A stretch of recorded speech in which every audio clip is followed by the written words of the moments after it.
की धुन पे सबको नचाए, कृष्णा कृष्णा बोले कृष्णा कृष्णा। जिंदगी तो सब जीते हैं, पर जो जिंदगी में कुछ करके कुछ बन के दिखाता है उसी को याद किया जाता है। इसलिए कहा गया है कि धन की जिंदगी से बेहतर धन की जिंदगी होती है।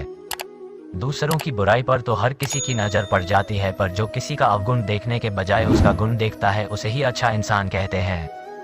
किसी के घर जाओ तो अपनी आंखों पर काबू रखें ताकि उसके सत्कार के अलावा उसकी कमियां ना दिखे, और जब किसी के घर से निकलो तो अपनी जुबान पर काबू रखें ताकि उसके घर की इज्जत और राज दोनों सलामत रहें। दिल में बुराई रखने से बेहतर है नाराजगी जाहिर कर दो।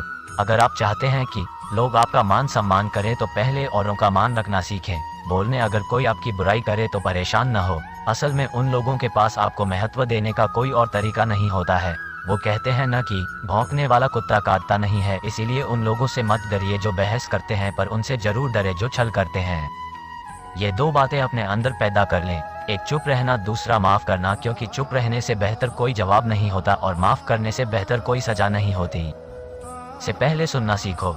अगर जिंदगी में सबके प्यारे और खुश रहना चाहते हैं तो ये बातें हमेशा याद रखना। जो पिता के पैरों को छूता है वो कभी गरीब नहीं होता, और जो माँ के पैरों को छूता है वो कभी बदनसीब नहीं होता है। जो भाई के पैरों को छूता है वो कभी गमगीन नहीं होता है। जो बहन के पैरों को छूता है वो कभी चरित्रहीन नहीं होता, और जो गुरु के पैरों को छूता है उस जैसा कोई खुशनसीब नहीं होता है। असल मन खुशी तो हमारे खुद के अंदर ही छुपी होती है, जिसे हम बाहर तलाश करते रहते हैं। पर यह बात कहना जितनी आसान लगती है, असल में इसको जान पाना उतना आसान नहीं है। आजकल की भाग दौड़ भरी जिंदगी में हमें अपने मन के अंदर झांक कर देखने का समय ही किसके पास है। हमारा जीवन या तो किसी के मन को खुश करने में या किसी से लड़ाई झगड़ा करने में गुजर जाता है।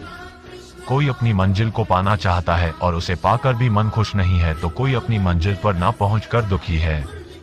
कोई पैसे के पीछे भाग रहा है और उसे लगता है पैसा मिलने पर मन खुश हो जाएगा, और कोई खूब सारा पैसा होने के बावजूद भी हमेशा दुखी देखे जाते हैं।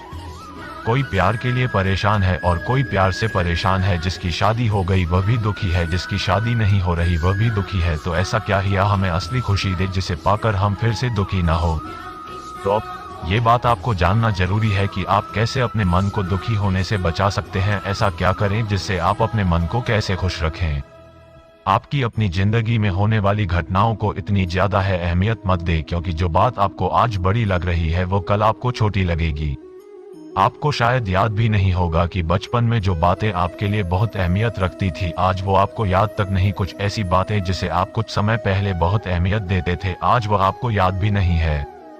क्या आपके जीवन में कुछ ऐसे लोग आए हैं जिनसे पहले आप कभी नफरत किया करते थे, आज वह आपके सामने नहीं आते तो आपको वो याद तक नहीं। और कुछ ऐसे लोग जिन्हें आप दिल से चाहते थे आज आपके पास होने पर भी आपको उनकी अहमियत नहीं होती। तो हमारे कहने का मतलब सिर्फ इतना है कि आप किसी भी चीज को इतना ज्यादा वैल्यू ना दें, जिंदगी को हल्का फुल्का जीना शुरू करें। खुश रहने का सबसे आसान तरीका जीवन में अगर आपको ऐसा लगता है कि कोई भी चीज ऐसी नहीं है जो आपको खुश कर पाए, तो आप दूसरों में अपनी खुशी ढूंढना शुरू कर दीजिए। दूसरे को खुश करने के लिए कोई मौका ना छोड़े और आप देखेंगे उनकी खुशी में आपको अपनी खुशी नजर आएगी। अक्सर हम यह मान बैठते हैं कि खुश रहना तो कोई रॉकेट साइंस है, इसके लिए हमें बहुत बड़ा कुछ करना होगा और जब वो हो जाएगा तभी हमें बहुत बड़ी खुशी मिलेगी। मेरी बात माने, ऐसा कुछ भी नहीं होगा। देखिए, मन बहुत ही चालाक चीज है, इसे जरा बेवकूफ बनाना शुरू कीजिए। इससे पहले कि यह आपको परेशान करे, आप इसे बेवकूफ बनाकर दूसरी चीजों में उलझा दीजिए। याद रखिए, आप इसको जितना उलझाने की कोशिश करेंगे आपका मन भी पूरी कोशिश करेगा आपको परेशान करने की, लेकिन आपको हार नहीं माननी है, आपको अड़े रहना है और आप देखेंगे कि कैसे आपका मन खुद ही थक कर शांत बैठ जाएगा। और जब आप ऐसा कर पाएंगे तब अपने मन को जीत पाएंगे। जिसने अपने मन को जीत लिया वह संसार में कुछ भी जीत सकता है और उसे आगे बढ़ने से कोई भी नहीं सकता, क्योंकि जिसका अपने मन पर कंट्रोल होता है उसे संसार की कोई भी छोटी मोटी चीजें भटका नहीं पाती। खुद में गलतियां ढूंढना बंद करें। जब भी हम दुखी होते हैं तो उसकी वजह हम खुद को समझने लगते हैं। और चलो माना अगर आपसे कोई गलती हो गई तो आप भगवान तो नहीं कि आपसे कोई गलती ना हो, तो क्यों इतना खुद को दुखी करना। गलतियां करना, उनसे सीखना, यही तो इंसान ही नेचर है। ऐसा ही करके तो हम आज यहाँ तक पहुँचे हैं। कोई भी परफेक्ट नहीं है, गलतियां करने में कोई बुराई नहीं, लेकिन उन गलतियों से सीखी और जीवन में आगे बढ़े। दूसरों को माफ करना सीखे। क्या किसी को माफ करना इतना में मुश्किल है? क्या कोई बात, कोई वजह, कोई गलतफहमी उस व्यक्ति को खोने से ज्यादा अहमियत रखती है? जीवन में क्या बात ज्यादा मायने रखती है, वह व्यक्ति या उससे हुई गलती, यह फैसला आपको करना होगा। अक्सर हम छोटी छोटी बातों को इतनी बड़ी दूरियां बना लेते हैं और हम उस व्यक्ति को ना चाहते हुए भी खो बैठते हैं।